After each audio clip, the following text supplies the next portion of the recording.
হয় নিশ্চয় আপোনালোকে চাইছে ধুবুৰী জিলাৰ অন্তৰ্গত আগমনিত আজি আমি ধুবুৰী জিলা আকাশৰ উদ্যোগত আজি এই জোৰ সমাধান কাৰ্যসূচী কৰিব লগা পৰিস্থিতি হৈছে।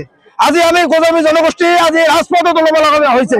আপোনালোকে দেখিছে যে কৌজমি জনগোষ্ঠী আদি কৰি 5টা জনগোষ্ঠীক ভাৰত চৰকাৰে বা অসম চৰকাৰে নিৰ্বাচনী স্তৰত এই কৌজমি জনগোষ্ঠীক আদি বাকী 5টা জনগোষ্ঠীক জনজাতিকৰণৰ প্ৰতিশ্ৰুতি দিছিল, সেই প্ৰতিশ্ৰুতি মানে কিন্তু আমাক জনজাতিকৰণ নকৰিলে এইখন চৰকাৰ নিজে কয় আমাৰ ডাবল ইঞ্জিনৰ চৰকাৰ, কিন্তু তেওঁলোকে বিফল হ'ল।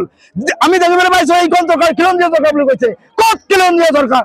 ক'ত খিলঞ্জীয়া? আমি একো জেগা নাই খিলঞ্জীয়া চৰকাৰ। যদি খিলঞ্জীয়া চৰকাৰ হয় তেনেহ'লে আমি ভাবিবলৈ বাধ্য হ'ম যে এইখন খিলঞ্জীয়াৰ বিৰোধী চৰকাৰ।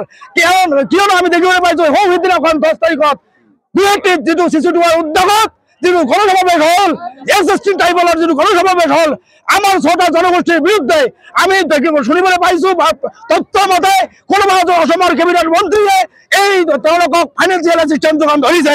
আমি ইয়াৰ যোগেদি আপোনালোকৰ জৰিয়তে ধিক্কাৰ জনাইছো যে অসমৰ মুখ্যমন্ত্ৰী ডাঙৰীয়া আপুনি বিফল হৈছে।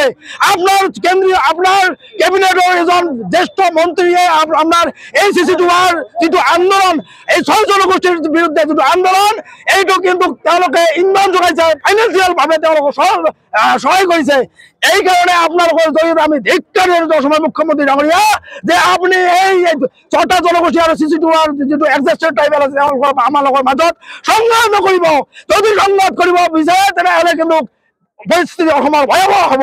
কিয়নো যে তেওঁলোকে 40 লাখ নিজকে তেওঁলোকে জাহিৰ কৰিছে, 40 লাখ এক্সিষ্টিং ট্ৰাইবেল, কিন্তু আমি 6টা জনগোষ্ঠী 2 কোটিৰো অধিক আছো।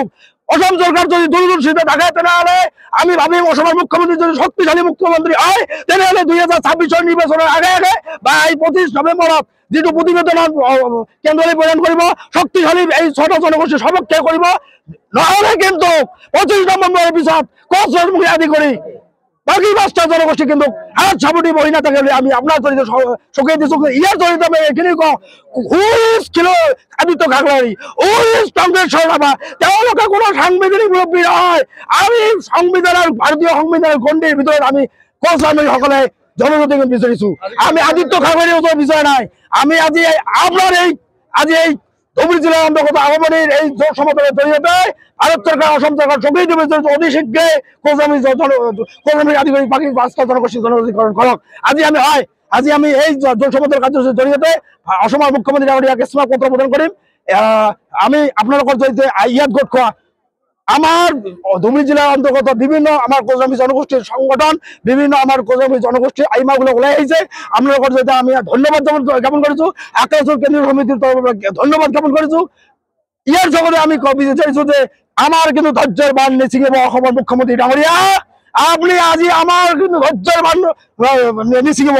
এইখিনি আপোনাৰ এই মিডিয়াৰ জৰিয়তে আমি অসমৰ মুখ্যমন্ত্ৰীক চকিয়াই দিছো। ধন্যবাদ।